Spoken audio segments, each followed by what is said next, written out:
If you don't control your mind, someone or something else will.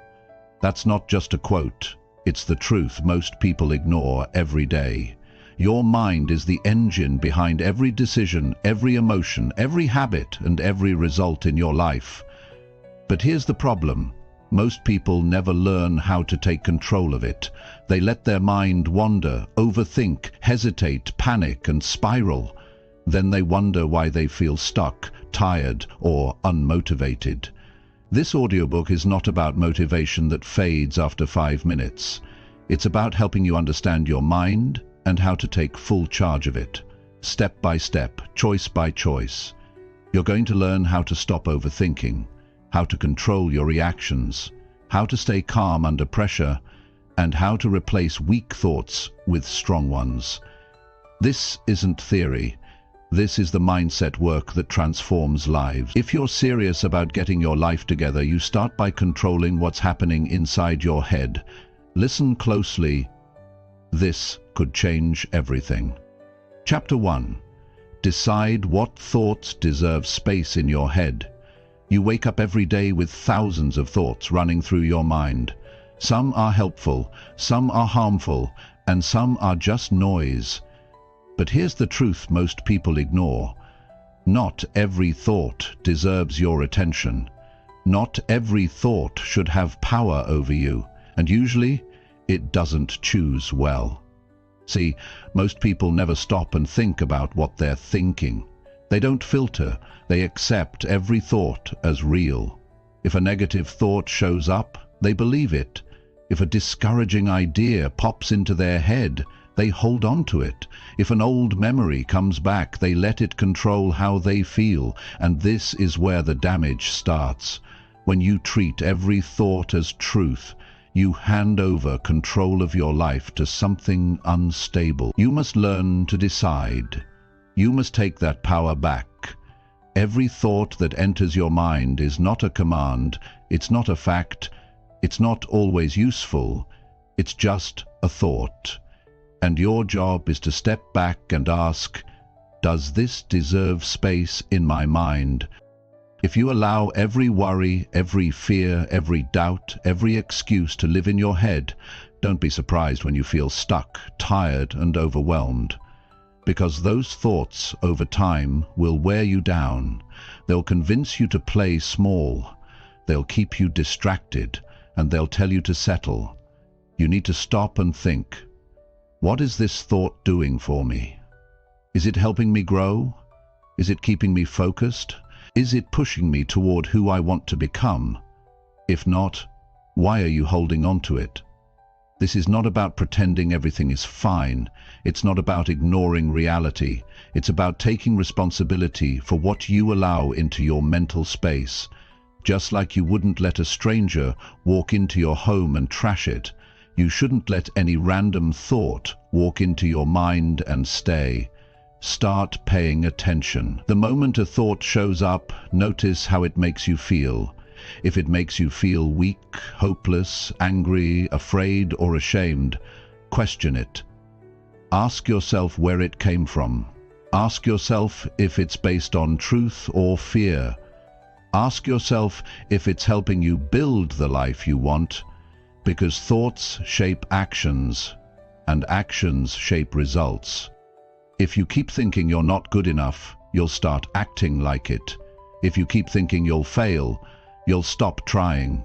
If you keep thinking the past defines you, you won't change your future. Thoughts are not harmless. They create momentum, either forward or backward. But here's the good news. You are not your thoughts. You are the one who observes them. You are the one who decides what stays and what goes. You are the gatekeeper. And once you start acting like it, you'll feel a shift, a sense of power, a sense of control. Because now, you're not reacting, you're choosing. Start your day with clarity. Don't just roll out of bed and grab your phone. Don't open the door to distraction right away. Sit quietly, even if it's for 5 minutes, and ask yourself, what kind of thoughts do I want to carry today? Choose them. Set them. anchor them. You'll feel the difference. And when the day gets noisy, and it will, you'll already know what belongs in your mind and what doesn't. When doubt tries to sneak in, you'll notice it faster. When old habits try to take over, you'll resist them with more strength. When someone says something that normally upsets you, you'll stay calm because you already decided they don't get to control your mind. This is not a quick fix. It's not something you master in a week. It's a practice. You'll fail sometimes. You'll forget. You'll slip into old patterns. That's okay. What matters is that you come back to this decision. Only the thoughts that serve me get to stay. There's a reason so many people feel anxious and mentally exhausted. They've never cleaned up their mind. They've never stopped to ask, do I really believe this? They're carrying old pain, outdated beliefs and stories that no longer help them, and they're living in a mental space that's full of clutter. You don't need more motivation. You don't need more content. You need to clear space for clarity. And clarity only comes when you remove what doesn't belong. Start small. Just catch one thought today that normally goes unnoticed. Maybe it's the voice that tells you to delay something important. Maybe it's the thought that says you're not smart enough. Maybe it's that mental replay of something you regret. When you catch it, pause. Interrupt it. Say no.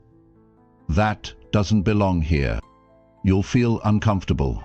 That's normal, but soon that pause becomes power, and that power becomes your new standard.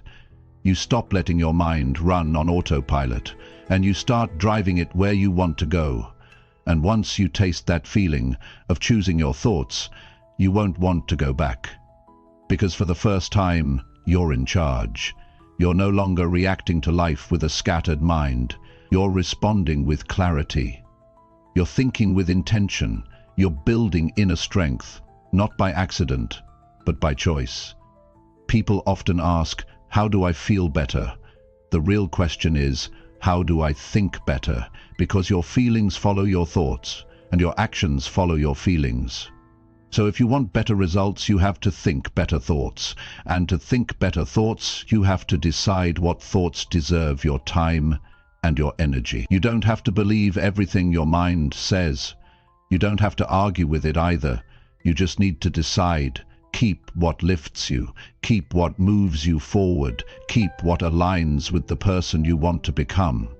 Everything else, let it go. Your mind can be your greatest tool or your biggest trap, but the choice is always yours. And that choice starts with one powerful question.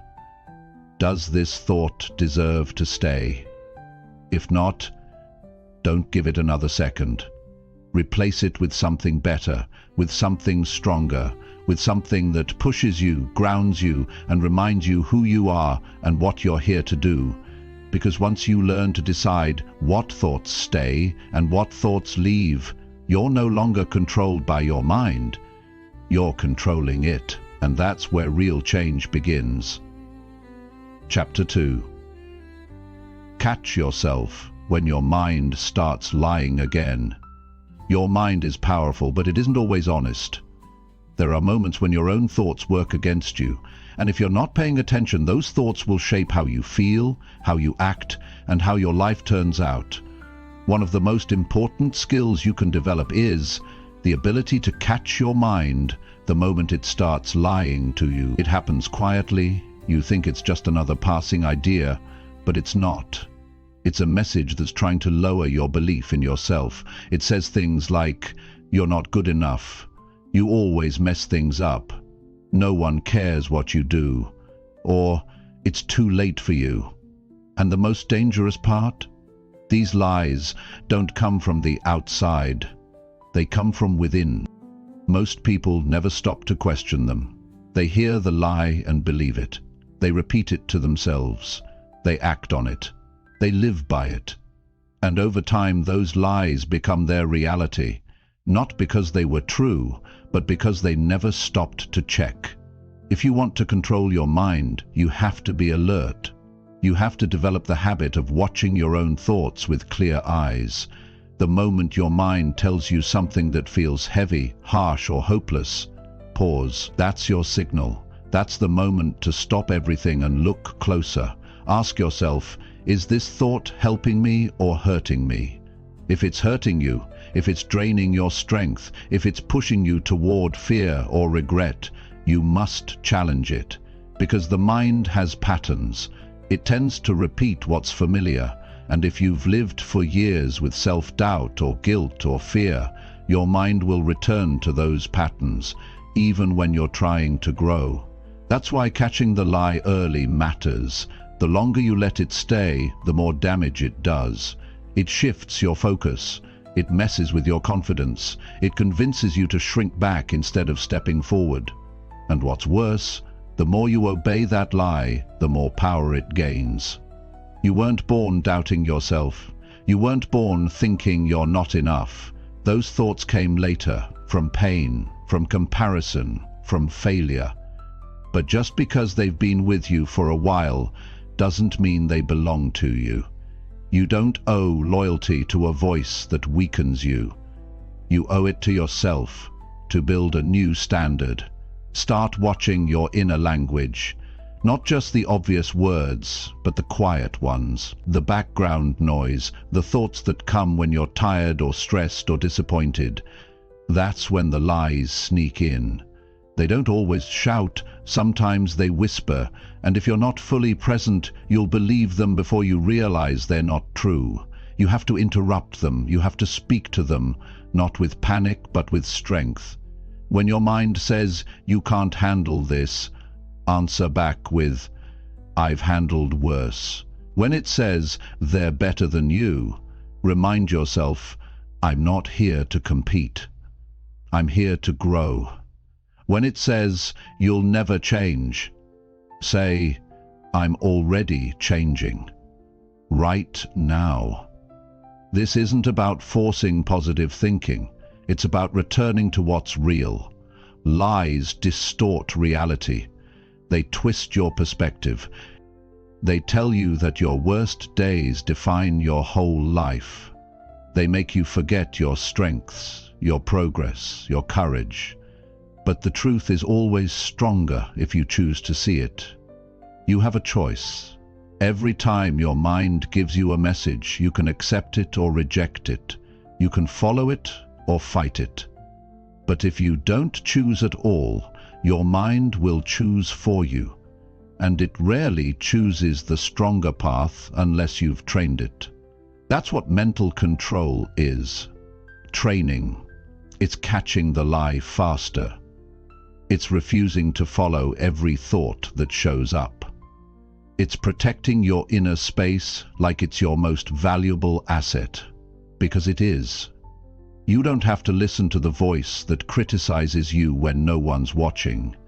You don't have to agree with the part of your mind that says you're not ready or worthy or smart enough. That voice isn't your truth, it's your past. And it's time to stop giving it the microphone. Remember, your mind responds to repetition. So if you want to weaken the lies, stop repeating them. Stop saying, "I always fail." Stop saying, "I'm too broken." Stop saying, "I'm not good with people," or "I don't have what it takes." These aren't facts, they're habits. And habits can be changed. Start building new ones. Speak the kind of truth that strengthens you. Say things like, "I'm learning. I'm getting stronger. I don't have to prove anything to anyone. I have a choice in how I think." These are not just words, they are foundations, and over time, they create a new mental environment, one that supports your growth instead of blocking it. But you have to be consistent. The old thoughts will still try to return. They'll show up when things go wrong, when you get rejected, when you feel alone, and in those moments you have to hold your ground. You have to be the one who says, "No, not this time. I've heard this lie before, and I'm not falling for it again." This is what mental freedom looks like, not perfection, but awareness. You're no longer running on autopilot. You're not just reacting to your thoughts. You're examining them, you're choosing, you're correcting. That's power, that's control. That's what it means to lead yourself. And the more you practice it, the faster you'll grow. You'll start noticing how often your mind plays old tapes. You'll see how your mood shifts based on what you believe. You'll understand just how much your mindset influences your actions. And you'll start living with more peace, not because life gets easier, but because your mind gets clearer. You don't have to fix everything at once. Start by catching just one lie a day. That's enough. Over time, you'll build awareness. You'll become quicker at recognizing the pattern. You'll build strength from the inside out. And eventually your mind will learn that the old tricks no longer work on you. Your life changes when your thoughts change. But your thoughts won't change by accident. You must choose to step in and take the wheel. You must choose to stop believing everything your mind tells you. And you must choose to build a mindset that doesn't fall apart when life gets tough. The mind will always talk. The question is, will you believe everything it says, or will you pause and ask if it's even true? That's where freedom begins. That's where control starts. That's how you create real change, from the inside. Because once you learn to catch the lies early, you stop feeding them. You stop letting them grow. You stop turning them into actions. And when the lies lose their power, your real self starts to rise. The self that's bold. The self that's calm. The self that moves forward with quiet confidence, even when everything around you is loud. That version of you is already there. It's just buried under the noise. Clear it, catch it, confront it, and keep going. Chapter 3. Act before your brain talks you out of it. Most people don't fail because they're not smart enough or talented enough. They fail because they hesitate, they wait, they overthink, and by the time they finally get ready to act, the moment has passed, and their mind has already convinced them to stop. The truth is, your brain is fast when it comes to fear. It will find reasons. It will create doubts. It will offer you 100 excuses in just seconds. And if you don't move quickly, those excuses win. When you get a good idea, move on it. When you feel a push to do something meaningful, take the step. When you get an urge to speak up, take the chance. If you give your brain too much time, it will take that energy and turn it into anxiety. It will remind you of past failures. It will tell you that you're not ready.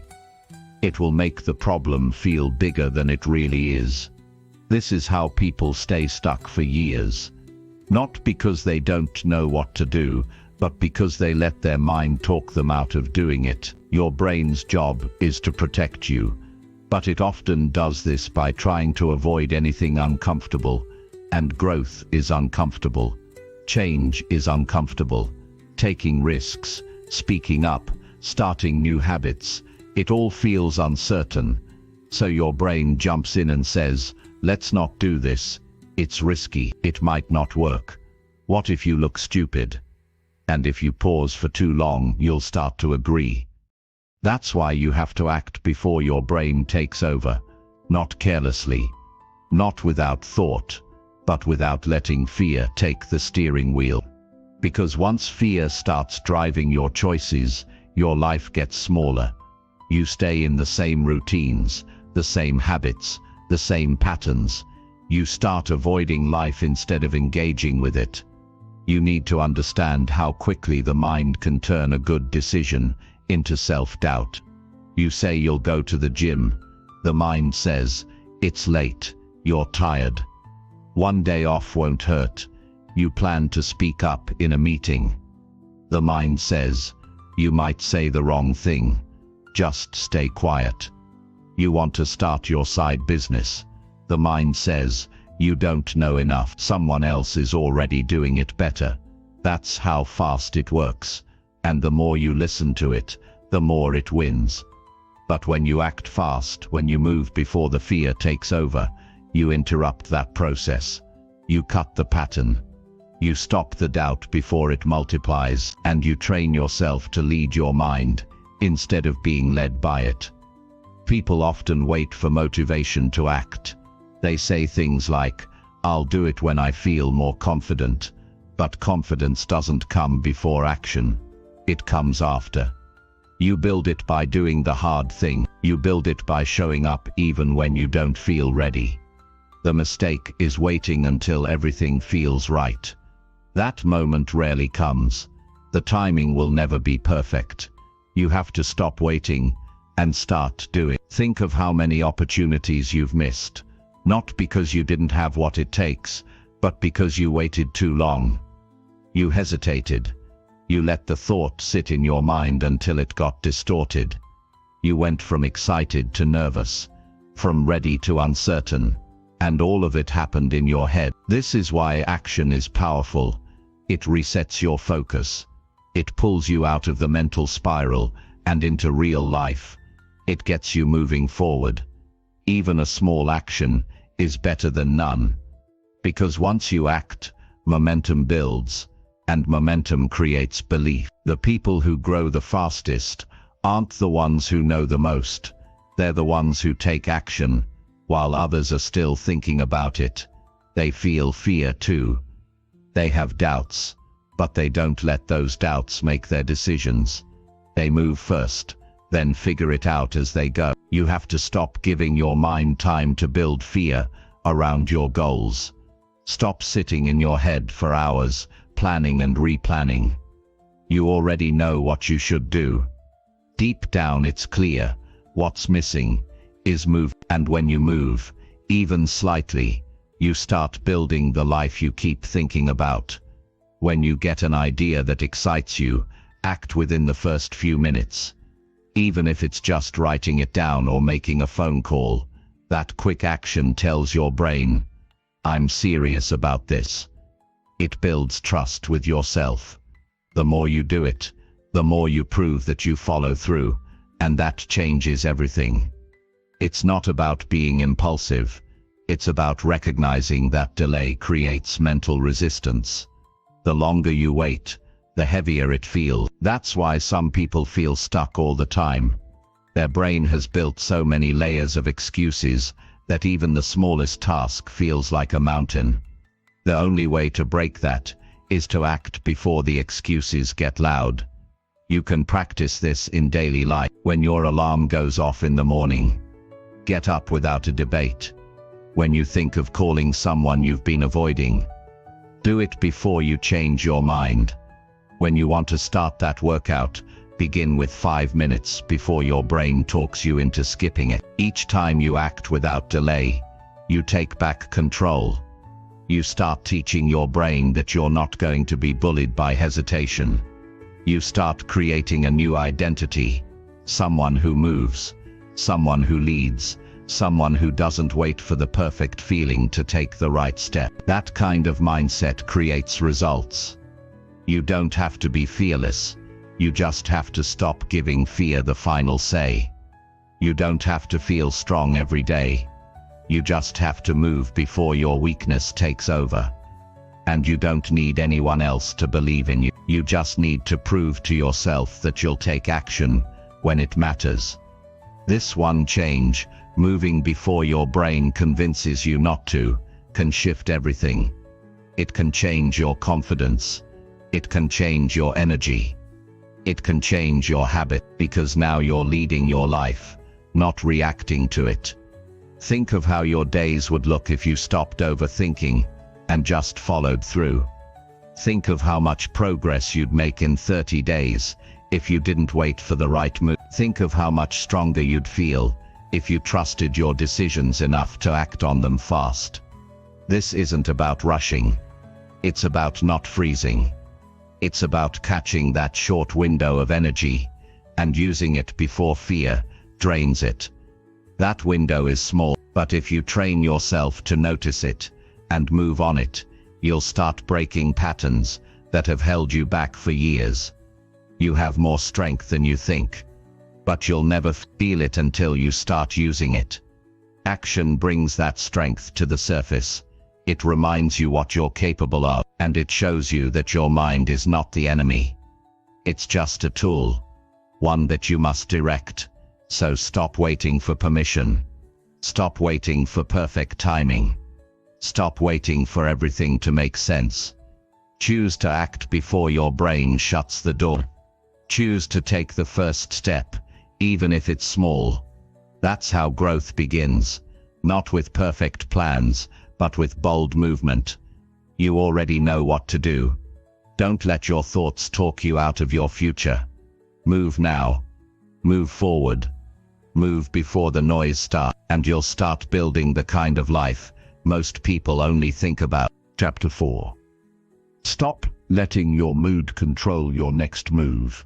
Most people don't realize how often they let their mood decide their direction. They wake up tired, so they move slow all day. They feel upset, so they don't speak to anyone. They feel unmotivated, so they don't work on their goals. They feel off, so they avoid taking action. Without noticing it, their entire day, week, and sometimes their life is being shaped by how they feel in the moment. But if you want to build a strong life, you have to learn how to act beyond your mood. Because your mood will lie, your mood will shift, and your mood isn't built to lead your life. There are days when you don't feel like doing anything. That doesn't mean you do nothing. There are moments when you don't feel inspired. That doesn't mean you give up. And there are times when your mood tells you to quit, avoid, hide, or walk away. But what your mood tells you and what your values tell you are not the same thing. If you build your life around your feelings, you'll always be unstable. You'll be productive one day and distracted the next, focused in the morning and careless by evening. That's no way to build strength. Your feelings are real, but they should not be in charge. The person you want to become requires you to act beyond emotion. It requires you to show up when you feel flat. It requires you to speak up even if you're nervous. It requires you to stick with the hard things when you're frustrated. If you only act when you feel perfect, you'll never move forward. You'll always be waiting for the right state of mind, and waiting for the perfect mood is a trap. If you want to control your mind, you must stop letting your mood make the decisions. When you feel lazy, take action anyway. When you feel overwhelmed, break it down and do one small thing. When you feel sad, do something that helps someone else. When you feel anxious, breathe deep and move forward anyway. That's how you regain control. That's how you stop being led by something that changes every hour. The mood you're in right now is not permanent. It doesn't have to define your choices. It doesn't have to set the tone for your actions. But you have to decide that. You have to stop and say, yes, I feel this, but I'm not going to let this feeling run my life. Because if you don't say that, the mood wins. And when the mood wins once, it gets easier to let it win again. There's nothing wrong with feeling tired, angry, or discouraged. That's part of being human. But using those moods as an excuse to give less effort, to give up early, or to stop trying, that's where the damage begins. It's not the feeling that hurts you. It's the choices you make because of it. You are allowed to feel, but you must still lead. The strongest people don't ignore their emotions. They acknowledge them, but they don't serve them. You've got to learn how to step back and ask yourself, what would I do right now if my mood wasn't leading me? That question alone can change your response. It gives you power. It gives you room to choose your action instead of just reacting. That's what mental control looks like, not ignoring how you feel, but not being controlled by it either. Think about how many days you've lost because you didn't feel like doing anything. How many goals you delayed because you felt low. How many important conversations you avoided because you weren't in the mood to talk. If you let every emotion stop you, you'll stay stuck. Your dreams don't wait until you feel great. Your responsibilities don't care about your mood. Life keeps moving. So you must learn how to move with it, even when it's hard. Your mood will shift based on sleep, food, stress, weather, and even things other people say. If you let something that fragile lead your actions, how can you expect your life to be stable? You need a better foundation, and that foundation is called discipline. Discipline means you do what needs to be done, even when you're not in the mood to do it. Discipline means you don't ask how you feel before doing what's right. Discipline means you keep showing up because your future matters more than your feeling. There will always be something that affects your mood. A rude comment, a slow day, a sudden setback. But your reaction to those things is your choice. You can either let them take over your mind, or you can decide to hold the line. You can stay focused. You can stay committed. You can stay moving forward, no matter how you feel inside. You don't have to be happy to be consistent. You don't have to be excited to take action. You don't have to be fearless to make progress. You just need to keep going. You need to stay connected to your goals even when your emotions pull you away from them. And that starts with awareness. Start noticing when your mood shifts your behavior. Track the pattern. Write it down if you have to. Ask yourself, what do I do when I feel off? Do you stop working? Do you isolate yourself? Do you start doubting everything? These are habits. They can be changed, but only if you see them clearly. Next time you feel unmotivated, ask yourself, what small action can I take anyway? You don't have to solve everything at once. You just need to move in the right direction. The feeling might still be there, but you're not bowing to it. You're leading. And the more you practice this, the stronger you become. You will start to build a version of yourself that is no longer shaped by mood swing. You'll become someone who does the work, shows up, and takes action. Not because it always feels good, but because it matters. That's power. That's growth. That's what creates a meaningful life. People respect consistency. Results follow discipline. Peace comes from stability, and all of that starts when you stop letting your mood be the boss. It can speak. It can move through you. But it does not get to choose what you do next. You'll notice that when you act in spite of your mood, the mood starts to shift. You feel stronger. You gain momentum. You take back your time. You stop wasting hours waiting to feel different, and start using your energy to make a difference. That's the shift. That's how you begin to control your mind and your life. You're not always going to wake up inspired. Some days you'll feel flat, drained, or distracted. That's okay. What matters is what you do with those days. Will you sit in it, or will you move anyway? Will you slow down and stop? Or will you take one small step forward? This is the mindset you need to build if you want progress that lasts. Because the world won't adjust itself to match your mood, and the opportunity you want won't pause while you feel better. The people who grow, win, and lead are the ones who master the skill of action over emotion. They listen to their feelings, but they don't follow them. And when you live that way, you start to experience a different kind of freedom, not the kind that comes from everything going your way. The kind that comes from knowing that no matter what your mood is, you're still going to do what needs to be done. That's real control. That's how you stop being a prisoner of your emotions and start becoming the driver of your future. Every time you choose discipline over mood, you win. Every time you stay consistent when it would be easier to quit, you build strength. Every time you act with intention, not reaction, you prove to yourself that you're in control. And that's what this is all about. Not ignoring your emotions, but leading your life with your values, not your feelings. Because once you master that, you become unstoppable. No matter what happens, you keep moving forward. That's the life you deserve. And that life starts the moment you stop letting your mood decide your next move. Chapter 5. Say no to anything that clouds your thinking. You can't think clearly when your mind is crowded. You can't focus when your head is full of noise. Every distraction, every unnecessary conversation, every toxic habit, every draining environment, it all adds up. It might seem small, but when you allow too many things into your space, your thinking becomes foggy.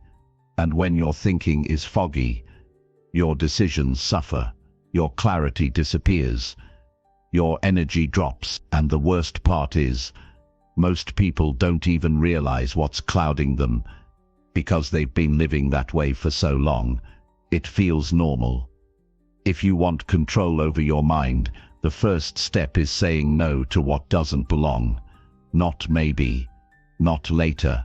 No. Say no to the things that confuse you, exhaust you, pull you away from your priorities, and make you second-guess yourself. Every time you say yes to something that clouds your mind, you are saying no to your own peace. People underestimate the damage of small interruptions, a pointless scroll on your phone, a meaningless argument, time spent with someone who drains you. All of these moments steal your clarity, and you don't notice it right away. But the effect is there. You sit down to focus, and your head is already full. You try to work and your thoughts are scattered.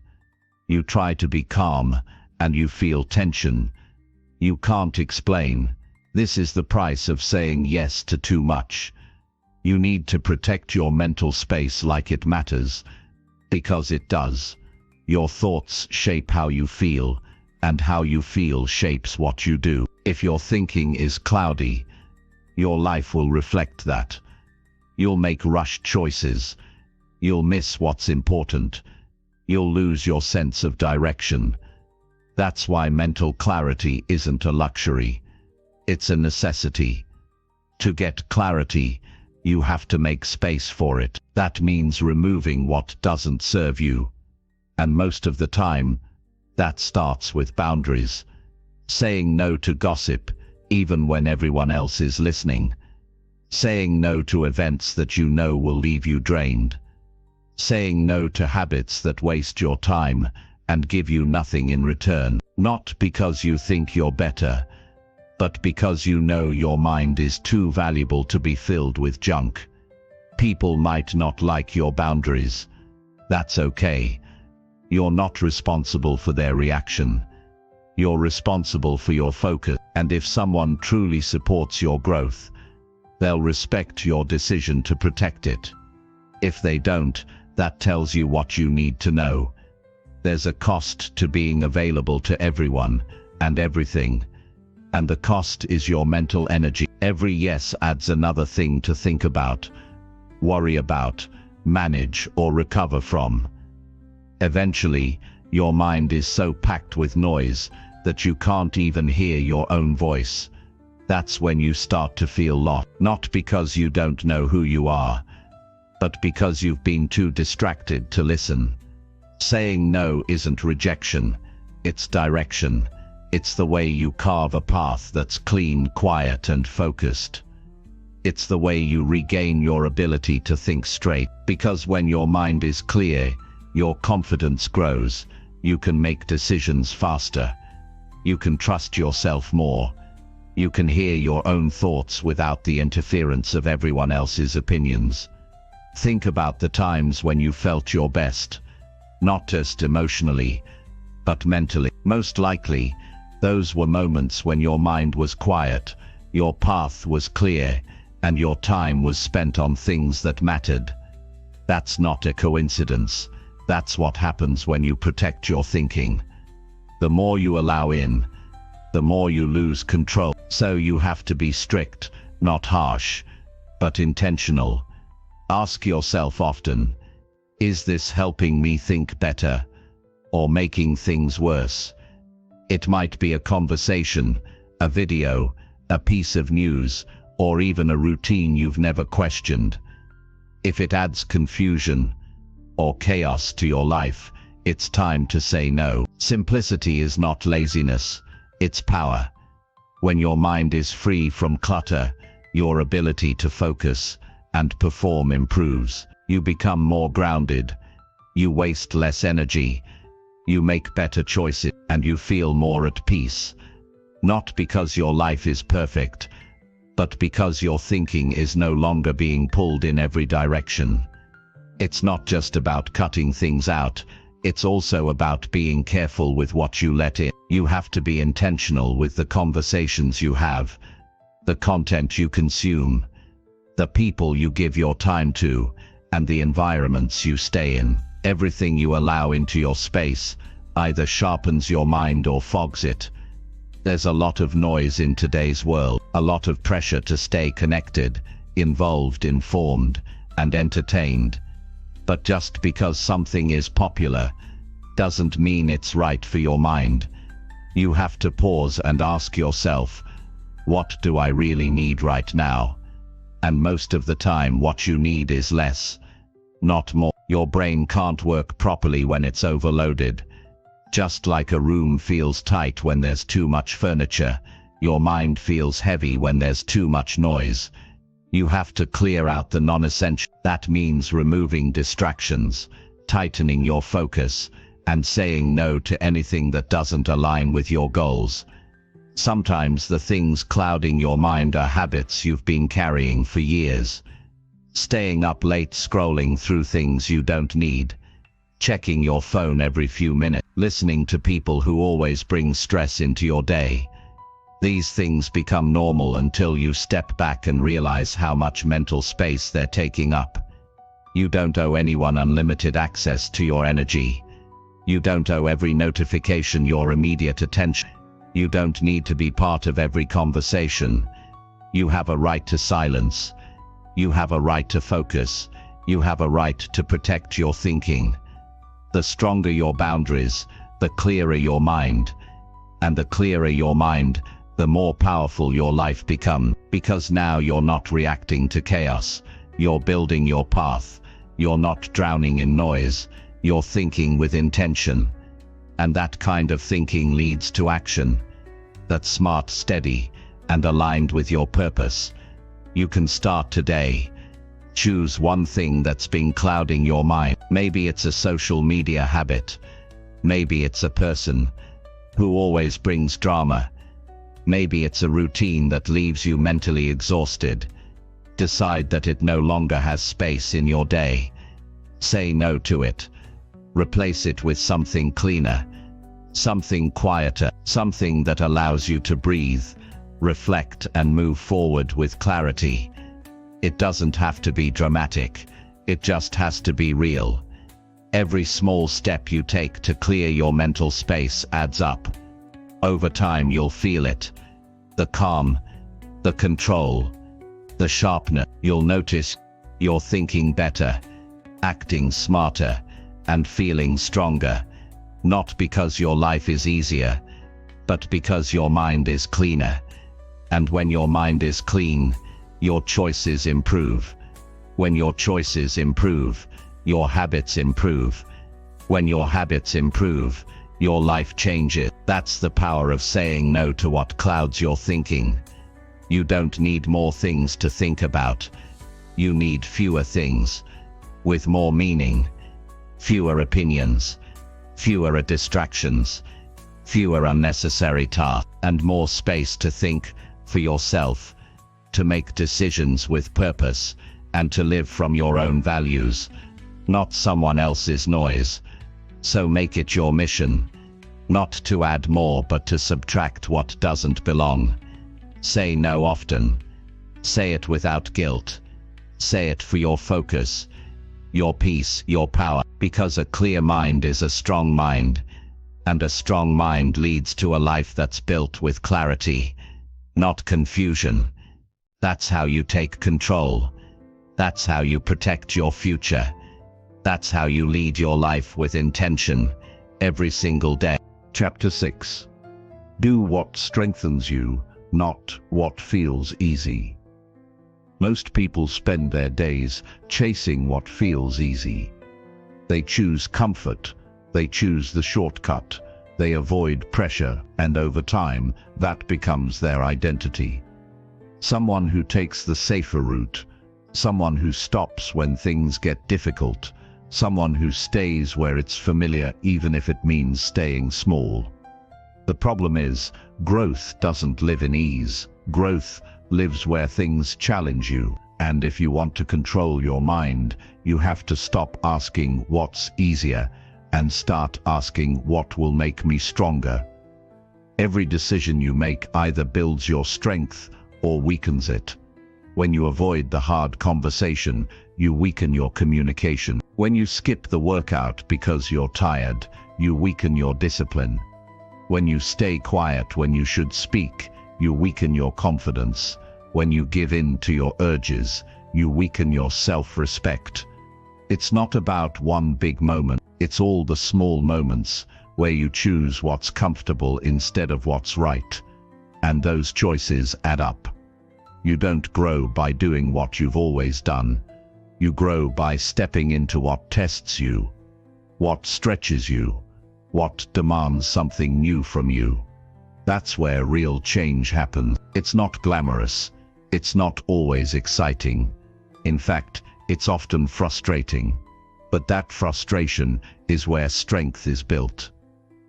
When something is hard and you choose to do it anyway, you build character, you build grit.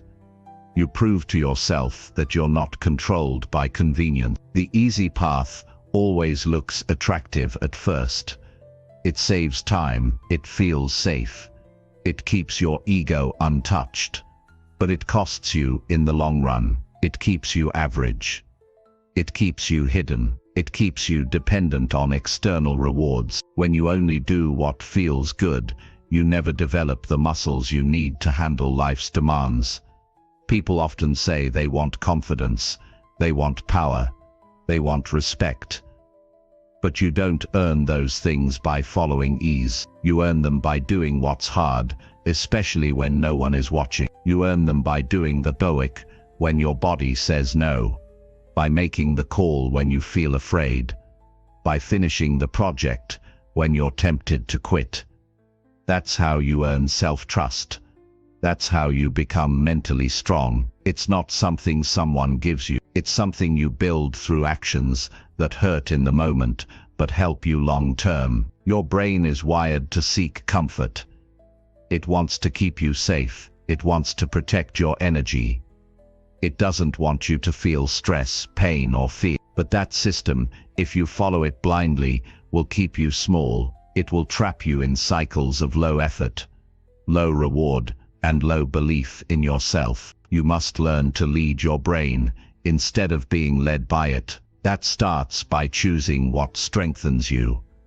Even when it's uncomfortable, it might be waking up early when your bed is warm. It might be saying no to distractions that give you short-term pleasure, but long-term regret. It might be practicing a skill again and again until it finally clicks. None of that feels easy, but every time you choose it, you grow. You get sharper, you get stronger. You build something inside you that no one can take away. And once you start living this way, everything changes. You stop looking for quick results. You stop comparing yourself to people who aren't on your level. You stop needing praise to stay consistent because you know you're doing the hard thing, and that's enough. You know you're choosing growth over ease, and that builds real pride. The kind of pride that makes you hold your head up, even when no one claps for you. You have to understand that the work you avoid today is the same work that builds the life you want. If you keep avoiding it, you keep avoiding your future. That's the price of ease. It delays everything, your progress, your peace, your potential. And the longer you delay, the harder it is to believe in yourself again. Doing what strengthens you requires honesty. You have to ask hard questions. What am I avoiding? Where am I making excuses? Where have I chosen comfort for so long that it feels normal now? And when you answer those questions, you don't run from them. You face them. You face them with courage. That's how strength is built.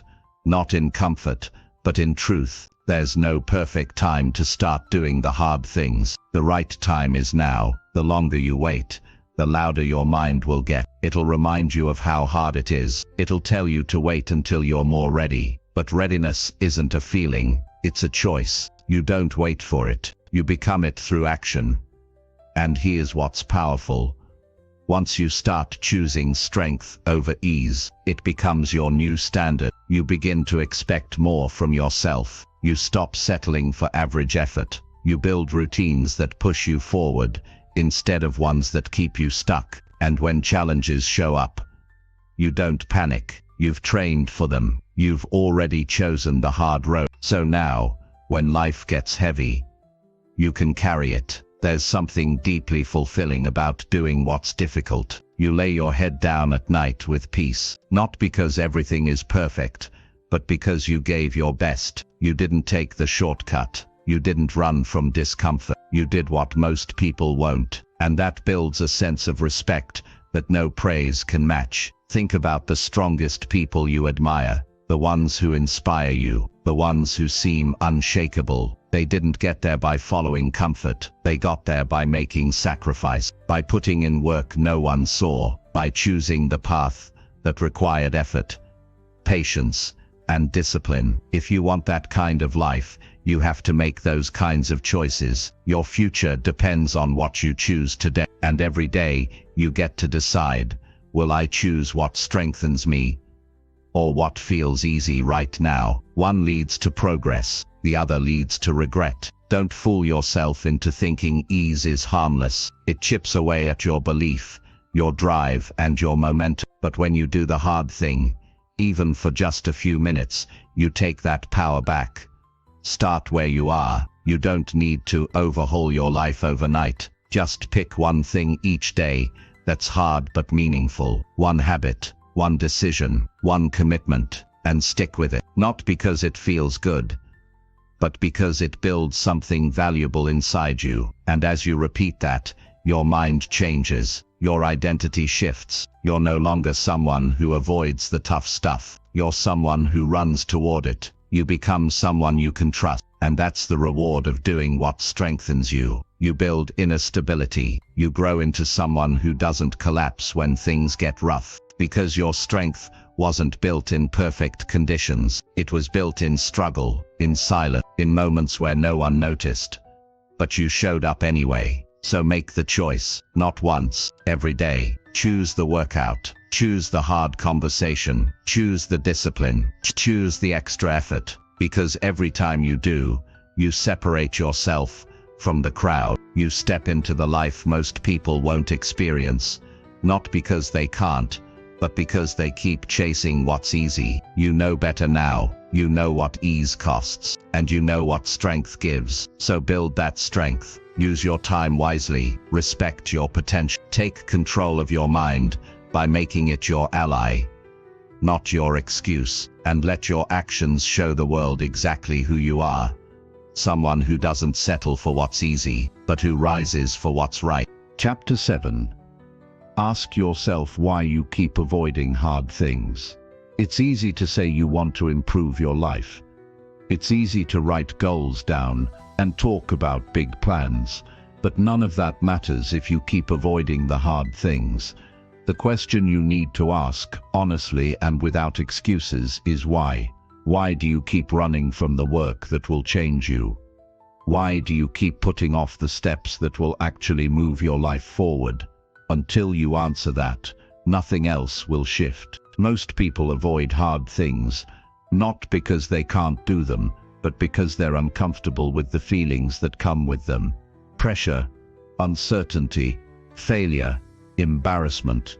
These are emotions we try to escape, so we replace difficult tasks with distractions. We stay busy with things that don't matter, just so we can avoid what does.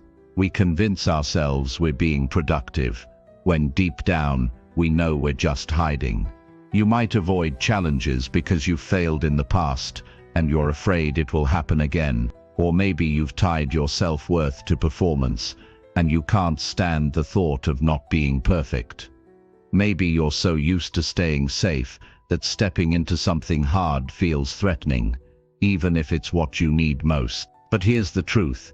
The things you keep avoiding are the exact things that would free you. You have to look closely at the pattern. You say you want discipline, but you avoid routines that demand consistency. You say you want strength, but you run from resistance. You say you want success, but you avoid the sacrifice that comes with it. That's not just a contradiction, it's self-sabotage, and if you don't stop and face it, you'll keep wasting time. The first step is being honest with yourself. No more sugarcoating, no more blaming distractions, or waiting for the right moment. Ask yourself, what am I really afraid of? Is it failure, or is it being seen trying and not getting it right? Is it discomfort, or is it exposing how much you've been avoiding it? You don't have to have all the answers, but you do need to stop pretending you don't see what's happening. When you avoid hard things, you avoid growth. You avoid the exact pressure that builds you. You avoid the sweat that clears your mind. You avoid the lessons that only struggle can teach you. And every time you turn away from that, you tell your mind that weakness wins. That comfort matters more than character. And the more you live that way, the harder it becomes to respect yourself. The pain of doing hard things is temporary. But the pain of avoiding them, that sticks with you. It lingers in the background. It follows you into every decision. It shows up as guilt, doubt, and regret. That's why you have to deal with it now. You have to look it in the face and stop lying to yourself. You're not avoiding because it's impossible. You're avoiding because it's heavy. But strength only grows through resistance. Every time you step into something difficult, you teach your mind that you're in charge. You show yourself that discomfort is survivable, that you can handle pressure, that fear doesn't need to lead. And the more you do that, the more trust you build in yourself. That trust becomes confidence. That confidence becomes consistency. And that's how real change starts. Ask yourself, how much longer are you going to wait? How much more time are you going to give to things that keep you the same? How many chances have you already let pass by because you weren't ready to face the hard parts? You don't need another book, another podcast, or another motivational quote. You need action. You need to get uncomfortable. You need to walk directly into the things you've been running from. Start small. Choose one thing you've been avoiding and deal with it today. Have the conversation. Start the habit. Face the task. Don't wait until it feels easier, because it won't. It only gets easier when you do it. And even then, it won't feel easy. It will feel necessary. That's the shift. You stop seeing hard things as something to fear and start seeing them as part of the process. The people you admire, the ones who've built strong lives, they didn't get there by doing what's comfortable. They got there by choosing challenge, again and again. They said yes to the pain that most people avoid. They showed up on the days they didn't feel ready. They pushed through the mental walls you're still standing in front of. And they're not superhuman. They're just committed. Committed to doing what others won't. You can build that kind of mindset, but it starts with truth. No more excuses about timing. No more stories about why you're not capable. No more protecting your ego. Face the hard thing. Let it humble you. Let it challenge you. Let it break the version of you that's been stuck in delay. Because on the other side of that pressure is the person you've been trying to become. Every time you face the thing you avoid, you build a new layer of strength. That strength becomes your standard. And the more you repeat it, the less fear controls your decision. You start making moves not based on what's easy, but on what's right. You stop waiting for perfect conditions. You act because it's necessary, not because it feels good. And that's what separates those who grow from those who don't. It's not talent. It's not luck. It's the decision to face difficulty and do it anyway. It's the willingness to look at your own behavior and say, "I've been avoiding this, and it stops now." That kind of ownership is rare, but it's the only way to change your life.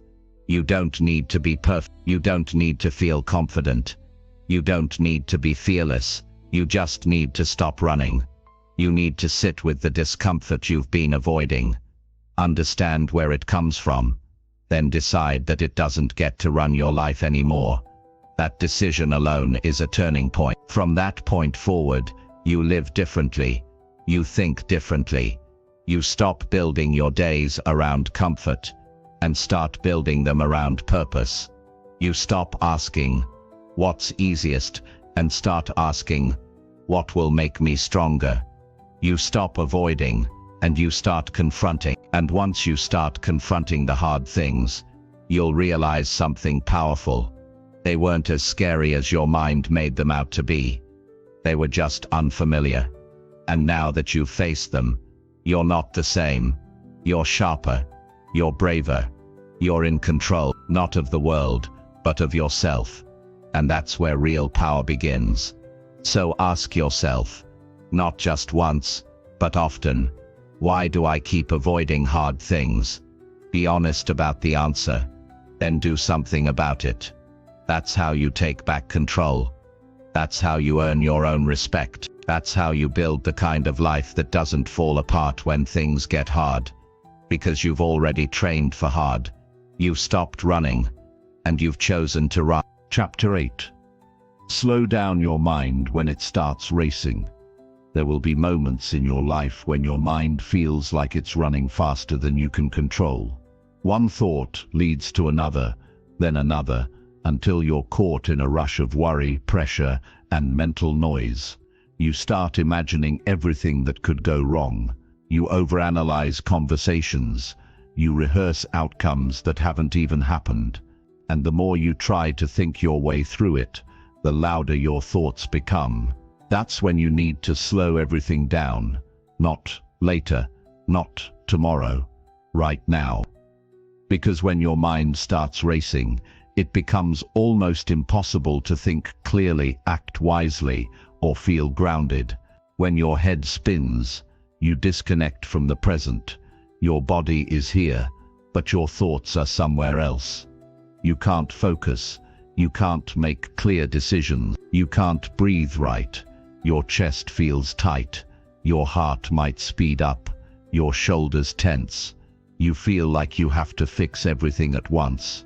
This is how stress grows, not from the situation itself, but from how your mind reacts to it. The racing thoughts feel real, but most of them are guesses, predictions, or assumptions that you've carried too far. You don't need to solve everything in your head. What you need is space. You need to create distance between yourself and the chaos. Because if you let your thoughts keep pulling you forward, they'll take you to places that don't exist. You'll feel pain that hasn't happened. You'll suffer from things that aren't even real. And your energy will drain from problems that don't need attention. The key is to catch it early. Notice when your thoughts are speeding up. Don't ignore it. Don't try to outthink it. That only adds fuel to the fire. Instead, pause. Stop what you're doing. Put your attention on your breath. Take a slow inhale, then a slower exhale. Not to escape the moment, but to re-enter it with control. This simple act begins to break the momentum of your racing mind. You're not weak for feeling overwhelmed. You're not broken because your thoughts are too loud. You're human. The problem isn't that your mind races. The problem is when you let it run wild without stepping in. You have to remember that your mind is not a master. It's a tool, but a tool out of control becomes dangerous. Sometimes your mind races because you've been carrying too much without taking a break. You haven't slowed down. You haven't given yourself time to reflect, breathe, or reset. You've stayed busy, distracted, or overcommitted. So your brain stays active, trying to process everything at once. That's when it turns against you, not because it wants to hurt you, but because it's trying to protect you from what it doesn't understand. To slow your mind, you need stillness, and stillness doesn't mean doing nothing. It means becoming intentional, walking without your phone, sitting without noise, writing down your thoughts so they stop spinning in your head, speaking calmly, choosing your pace, not rushing, just because the world is rushing around you. When your mind is racing, you're not in control of your next move. You're reacting, not responding. You're jumping from thought to thought, hoping one of them gives you peace. But peace doesn't come from racing faster. It comes from stepping back and choosing to go slower. This is especially true in moments of pressure. When something goes wrong, or you feel like everything is urgent, your first instinct might be to panic or push harder. But more speed isn't the answer. What you need is clarity. And clarity only shows up when you slow down. Slowing down doesn't make you weak. It makes you wise. It allows you to see things for what they are, not for what your fear says they might be.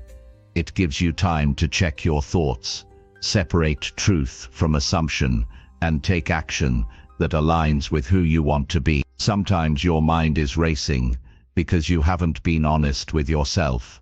You've avoided something, suppressed something, or ignored something that now wants your attention. So it shows up as racing thoughts.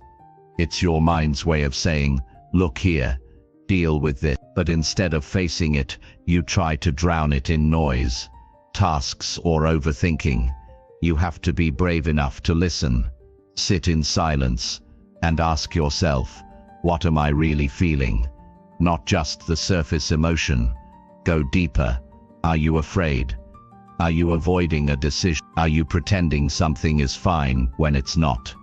Your mind will slow down the moment you stop lying to yourself. The moment you stop pretending you're okay when you're not. That honesty is hard, but it's healing.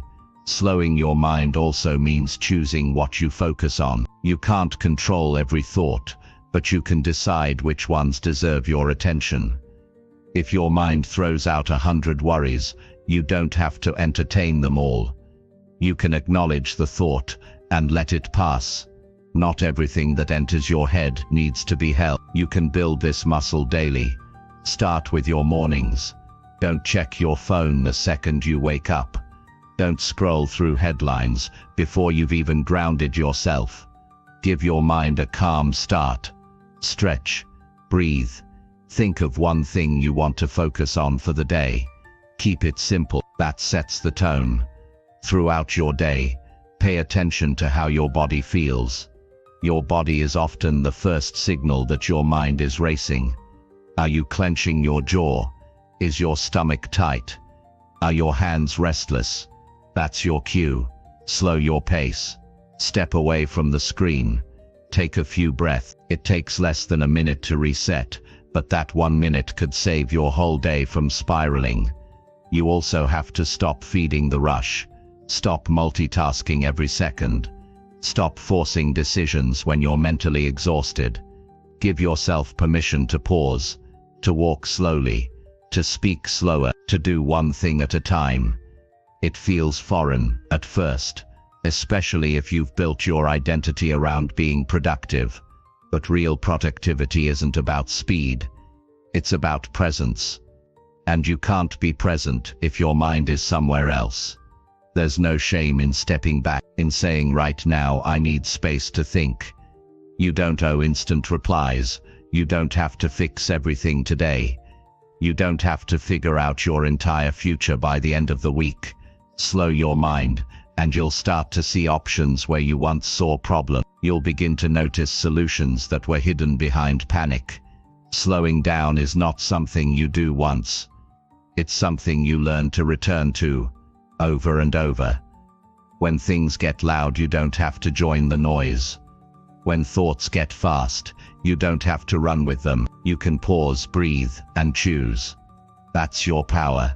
That's how you take your mind back from the chaos. And the more you practice this, the more natural it becomes. You don't have to force calm. You just have to stop fighting stillness. Let it in. Even for 5 minutes a day, even in the middle of your mess. you'll start to feel the difference.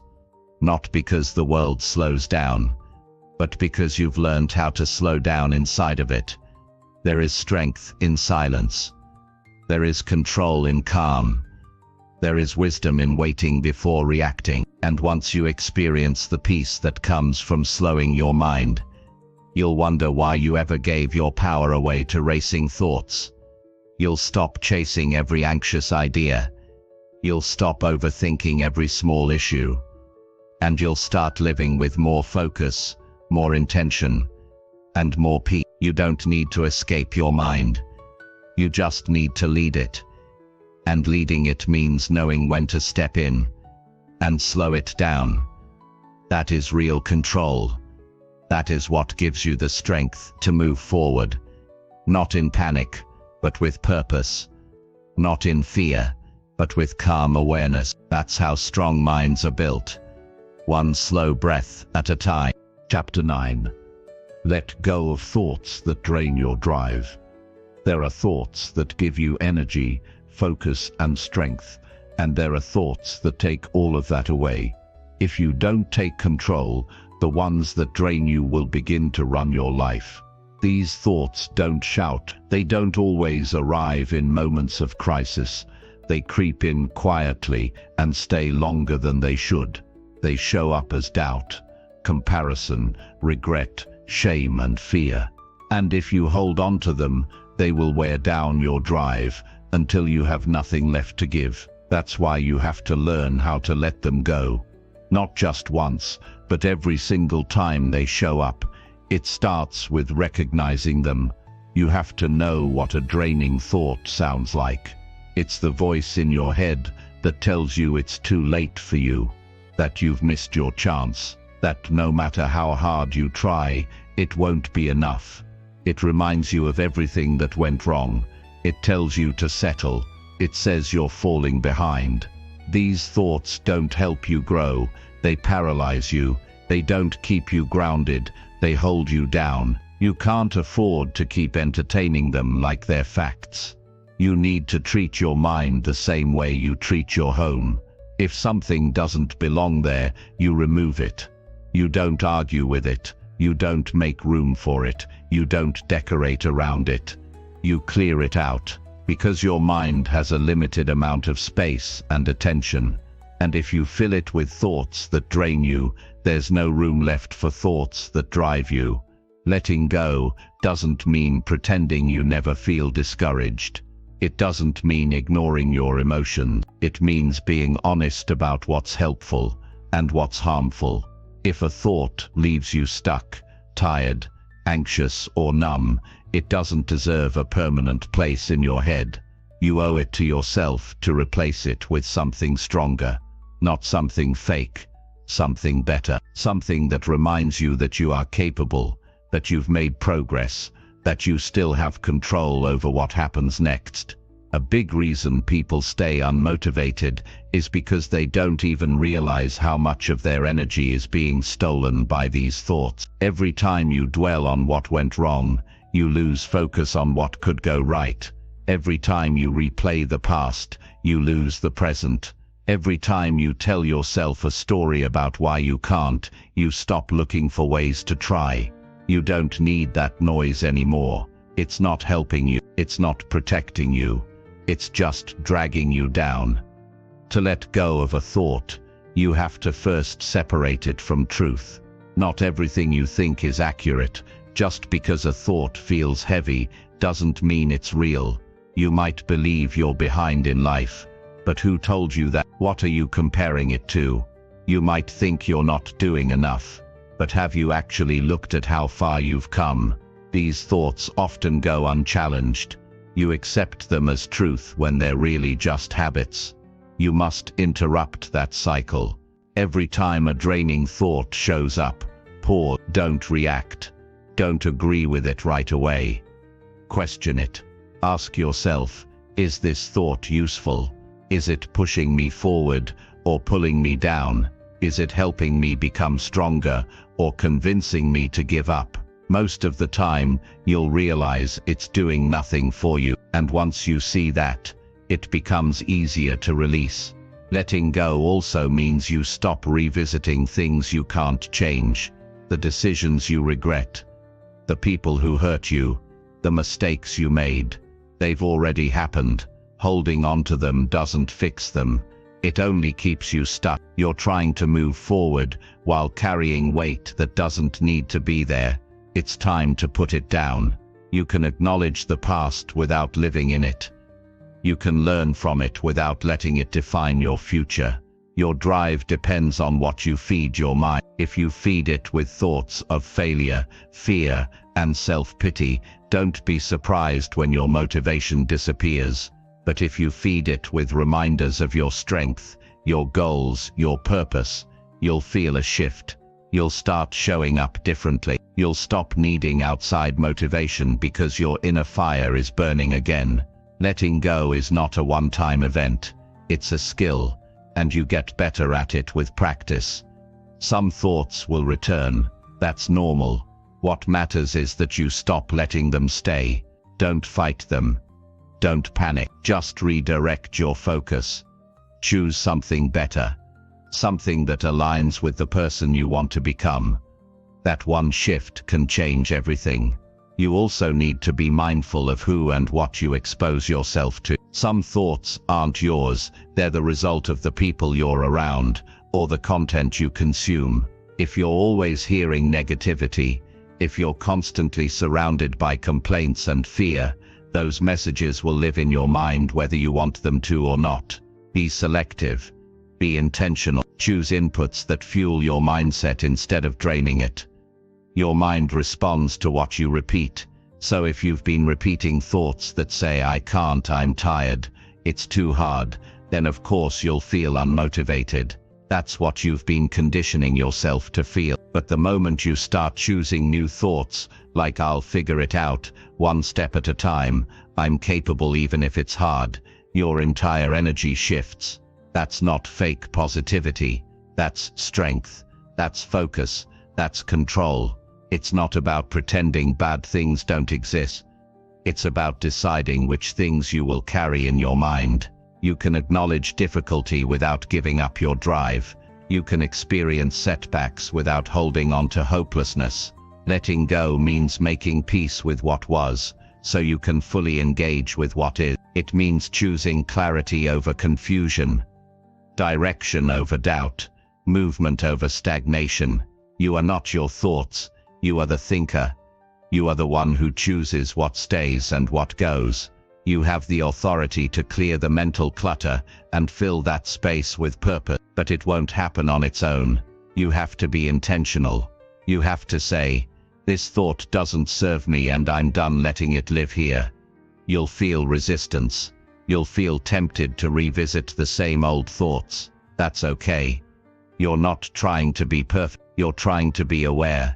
And with awareness comes power. The power to choose. The power to shift. The power to let go. Letting go creates space for better thinking. It gives you the mental freedom to focus on what matters. It allows your energy to rise instead of being drained. And that energy fuels your next action. It pushes you through the hard days. It keeps you steady when things get uncertain. It reminds you that your future is still yours to shape. You don't have to carry every thought that enters your head. You can let go. You can breathe again. You can move forward with a clear mind and a focused heart. That's what control feels like. That's what it means to lead yourself, not by reacting to every emotion, but by choosing thoughts that serve your highest goals. The drive you're looking for isn't lost. It's just buried under too much mental weight. Remove what doesn't belong. Clear the old stories. Release the judgments. And you'll find your strength again. It's been there the whole time, waiting for you to let go of what's been blocking it. Chapter 10. Build a mindset that doesn't break under stress. Life doesn't wait for you to feel ready. It doesn't pause so you can catch your breath. It brings pressure, problems, and pain, whether you like it or not.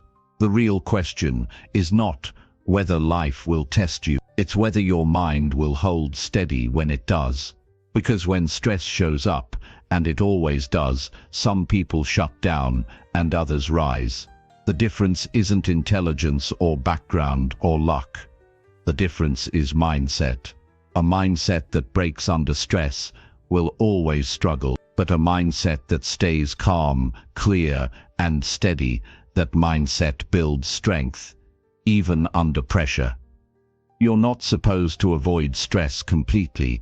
In fact, stress is often what pushes you to grow, but only if you know how to face it without falling apart. That starts with how you train your thinking.